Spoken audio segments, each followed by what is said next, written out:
이제 메이크 코드에 대해서 알아보도록 하겠습니다. 마이크로비트는 코딩을 하는 방식이 두 가지가 있다고 했어요. 한 가지는 블록 코딩, 한 가지는 파이썬 코딩입니다. 먼저 블록 코딩을 바탕으로 해서 이 코드 설계 프로그램이 어떻게 설계되어 있는지 이해해 보도록 하겠습니다. 네. 메이크 코드 아케이드로 들어가게 되면 여기에 새로운 프로젝트를 클릭하여서 프로젝트를 진행할 수 있습니다. 로그인을 하지 않는다면 그 데스크탑이나 혹은 노트북 혹은 태블릿 PC에서 그냥 로컬로 그 PC 기기 기반으로 바로 프로젝트가 저장이 되는 것을 볼 수가 있죠. 저는 로그인을 한번 해보도록 하겠습니다. 마이크로소프트의 아이디로 로그인을 해볼게요. 네, 로그인을 유지하겠습니다. 이렇게 되면 마이크로소프트라고 나오게 되고, 꼭 마이크로소프트 아이디가 아니어도 구글 아이디나 이런 것들 연동해서 로그인 하실 수 있습니다. 제가 프로젝트 했던 것들에 대한 프로젝트들이 이렇게 블록 코딩에서 보이게 되고요. 그 다음에 위쪽에 보시면 View All을 눌러주시면 View All에 했던 프로젝트의 종류들이 나오게 됩니다. 삭제를 하고 싶다면, 프로젝트 삭제를 하고 싶다면 옆에 체크 여기 부분을 클릭하셔서 넬레트를 눌러주시면 프로젝트가 삭제가 깔끔하게 됩니다. 그 맥을 누르시면 뒤쪽으로 돌아와서 프로젝트 관리를 하실 수 있습니다.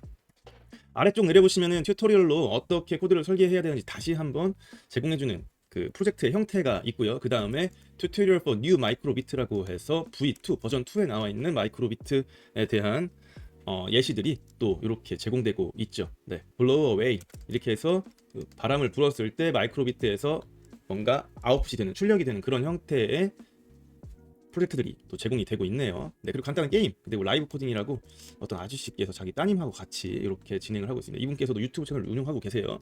그 다음에 라디오 통신을 이용한 게임도 제공해주고 있고요. 멀티다이스라고 해서 라디오 통신은 근거리 통신인데 한 그 송신자가 이제 수신을 하는 마이크로비트 10개에다가 만약에 데이터를 보내게 되면, 아니면 신호를 보내게 되면 그 10개의 마이크로비트에서 이렇게 반응을 하게 되는데요.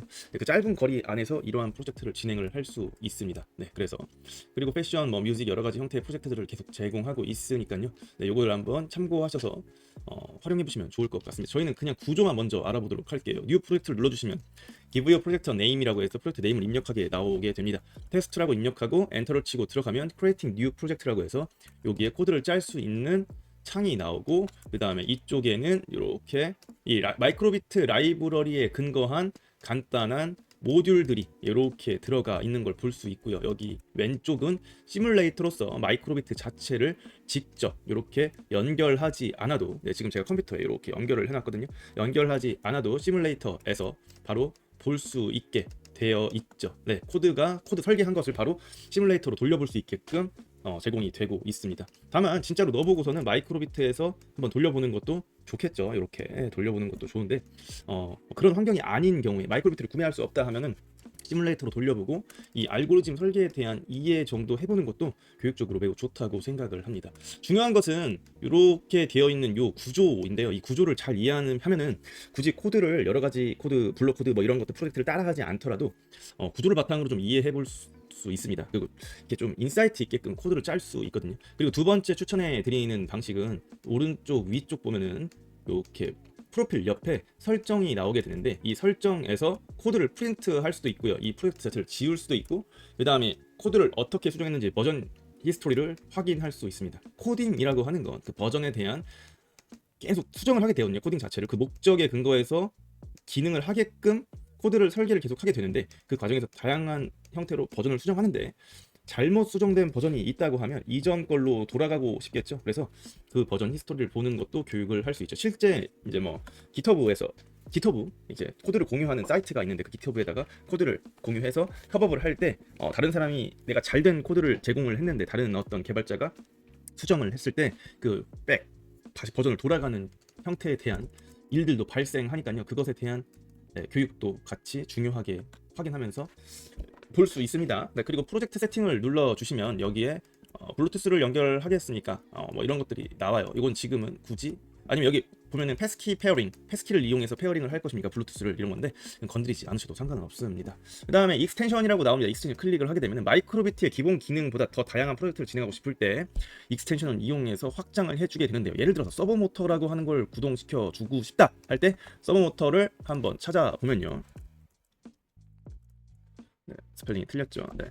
서버 모터라고 검색을 하게 되면 마이크로비트뿐 아니라 이런 피지컬 컴퓨팅을 할 때 서버 모터라고 하는 걸 연결해서 무언가 구동하게 만들게 됩니다. 그걸 구동하는 거 관련된 그 전자소자 장치를 우리는 일반적으로 액추에이터라고 부르는데 이런 모터를 서브 모터라고 합니다. 네.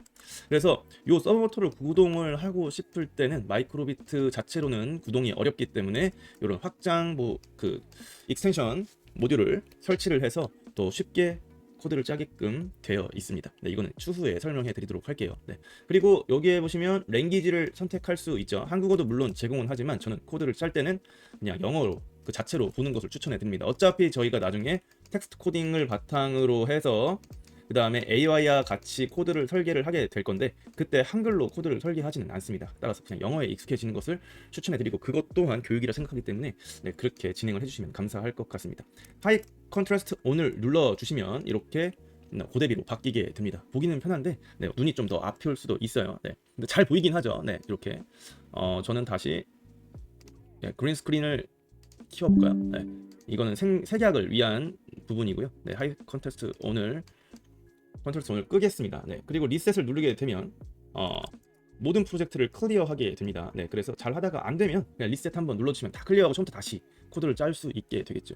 제가 만약에 코드를 잘 짰어요. 이걸 선생님이나 아니면은 친구한테 보내고 싶어요. 네, 보내고 싶다면 여기 오른쪽 위에 공유 요 마크를 눌러주시면 이 프로젝트 타이틀이 나오게 되고 쉐어 프로젝트로 이 프로젝트 자체 코드를 공유할 수 있습니다. 저희는 요 링크를 친구나 선생님께 드려서 공유를 할 수 있고요. 공유를 했을 때는 공유한 링크에 친구가 들어와서 작업하는 게 아니고 자동으로 그냥 친구한테 복사가 됩니다. 그러니까 내가 갖고 있는 요 코드에 관련된 내용들은 영향을 받지 않는다. 이렇게 이해해 주시면 될 것 같고 혹시 HTML 코드를 써서 바로 홈페이지에다가 시뮬레이터 에디터 코드를 바로 올리고 싶다 하면은 요 HTML 코드 표시를 눌러 주시고 요 HTML 코드를 복사해서 붙여 주시면 그냥 홈페이지에 바로 메이크코드 아케이드가 이 시뮬레이터 혹은 에디터가 보여지게끔 업로드가 됩니다. 이거는 관심 있는 분들만 확인하시면 될 것 같고요. 구글 클래스룸이나 MS 팀즈로 바로 보낼 수도 있습니다. 팀즈를 클릭했을 때 팀즈와 팀즈 아이디와 그 다음에 이 마이크로비트 사이트를 연동을 시켜 주시면 바로 우리 팀이 나오게 되고 어느 친구한테 이 코드를 보낼지가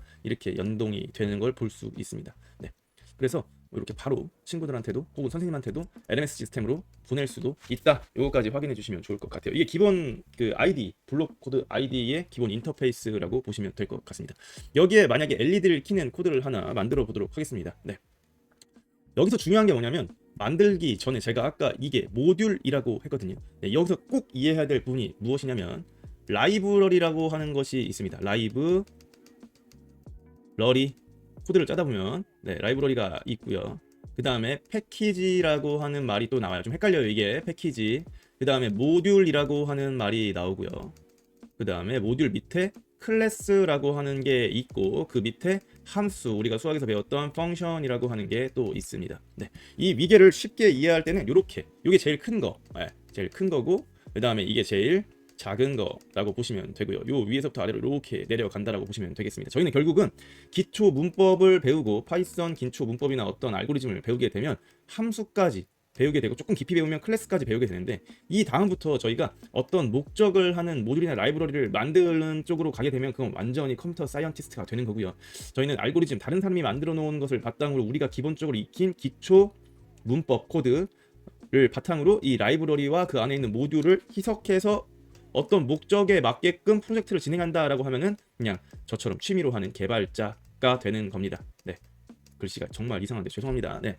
그러면 여기에 있는 이 블록의 구조는 무엇이냐면 이 블록의 구조는 바로 하나의 모듈입니다. 이 모듈이 합쳐지면 라이브러리가 되는 것이고요. 네, 이 라이브러리 자체가 이렇게 들어가 있는데 이 라이브러리 자체를 우리는 마이크로비트 라이브러리라고 부르는 것입니다. 네, 마이크로비트 라이브러리. 그럼 이 마이크로비트 라이브러리에는 파이썬을 작동할 수 있는 기능이 있는가? 그렇진 않죠. 파이썬 작동하는 기능을 가지고 온 후에 마이크로비트 라이브러리 자체를 파이썬으로 돌리는 것이라고 생각해 주시면 될 것 같습니다. 인위적으로 마이크로비트를 잘 구동시키기 위해서 마이크로소프트에서 이런 모듈을 만들어 놓았다, 이렇게 이해해 주시면 될 것 같아요. 그렇다면 마이크로비트의 모듈에는 어떤 기능이 있을 것인가라는 생각을 하게 되면 되는데, 이렇게 보시면 마이크로비트를 자세히 보시게 되면 여기 위에 LED도 있고 버튼도 있고 뒤쪽에 사운드가 나오는 부분도 있고 그리고 여기에 온도 센서, 가속도 센서, 그리고 이 위쪽에 마이크 센서도 요 부분에 이렇게 요 부분에 들어가 있습니다. 터치 센서도 있고요. 이런 것들은 물리적인 것이기 때문에 개발을 할 때 이런 라이브러리 안에다가 모듈을 개발해서 넣어 주어야지 구동을 시킬 수가 있겠죠. 그렇다면 이 모듈은 무엇이냐? 사실은 파이썬으로 봤을 때는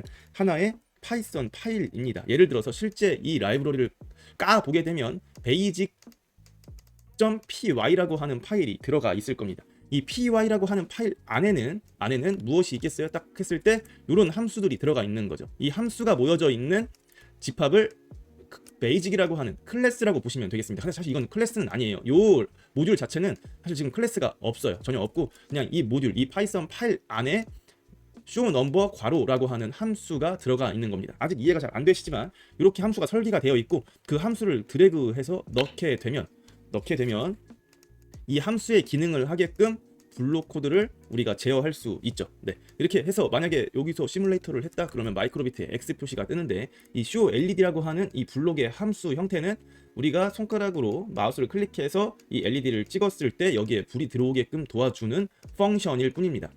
이렇게 이해를 하셔야지 쉬워요. 그럼 그 펑션의 종류가 베이직이라고 하는 파일 모듈 안에는 하나, 둘, 셋, 넷, 다섯 그리고 6, 7, 8, 9개의 펑션이 들어가 있는 거고요. 실제 베이직 파일을 py 파일을 열어보면은 9개의 함수가 들어가 있는 겁니다. 우리가 수학에서 함수는 fx 형태로 배우게 되는데 이거는 다음 시간에 설명하도록 하겠습니다. 예, 이 정도로 구조가 되어 있고요. 이것을 마이크로비트에 직접 집어넣는 방식은 여기 왼쪽 아래 점을 눌러주시면 커넥트 디바이스라고 나오게 됩니다. 커넥트 디바이스를 눌러주시는데 그 전에 마이크로비트를 이렇게 컴퓨터와 5핀짜리로 연결을 해 주어야 되겠죠. 이렇게 딱 연결을 해주시면 여기에 커넥트 디바이스라고 나오게 되고 이걸 클릭하셨을 때 커넥트를 해라. 커넥트 your microbit to your 컴퓨터에 연결을 해라. 넥스트. 그 다음에 페어할 것이다. 연결할 것이다. 넥스트. 그러면 여기에 USB 직렬 통신에 자동으로 잡히게 됩니다. 그러면 다시 넥스트. 다시 해볼게요. 커넥트 디바이스 넥스트 페어 클릭 연결 눌러주시면 커넥팅 투 유어 마이크로비트 됐고 커넥티드 유어 마이크로비트라고 연결이 된 걸 확인할 수 있습니다. 연결되는 걸 확인하기 위해서는 마이크로비트에다가 코드를 넣으면 되는데 시뮬레이터에서 코드를 돌려봤을 때 X가 나와 있죠. 그러면은 다운로드를 눌러서 마이크로비트에 넣어주면 뒤쪽에 있는 게 깜빡이고 마이크로비트에 지금 X 표시가 뜨는 걸 볼 수 있죠. 시뮬레이터에서도 X가 뜨고 있는데 마이크로비트에서도 X가 나오게 되면 잘 들어간 상태가 된 것입니다. 이렇게요. 네. 이렇게 하는 것을 우리는 플래싱이라고 부르게 됩니다. 업로드가 아니에요. 네. 여기까지 되면 이제 마이크로비트 연결 해제하고 뭐 다른 건전지를 연결해서 프로젝트를 오프라인상에서 진행할 수 있게 되겠죠. 이 정도가 기본 인터페이스에 대한 블록 코드 에디터 기본 인터페이스에 대한 설명입니다. 여기까지 먼저 하겠습니다. 감사합니다.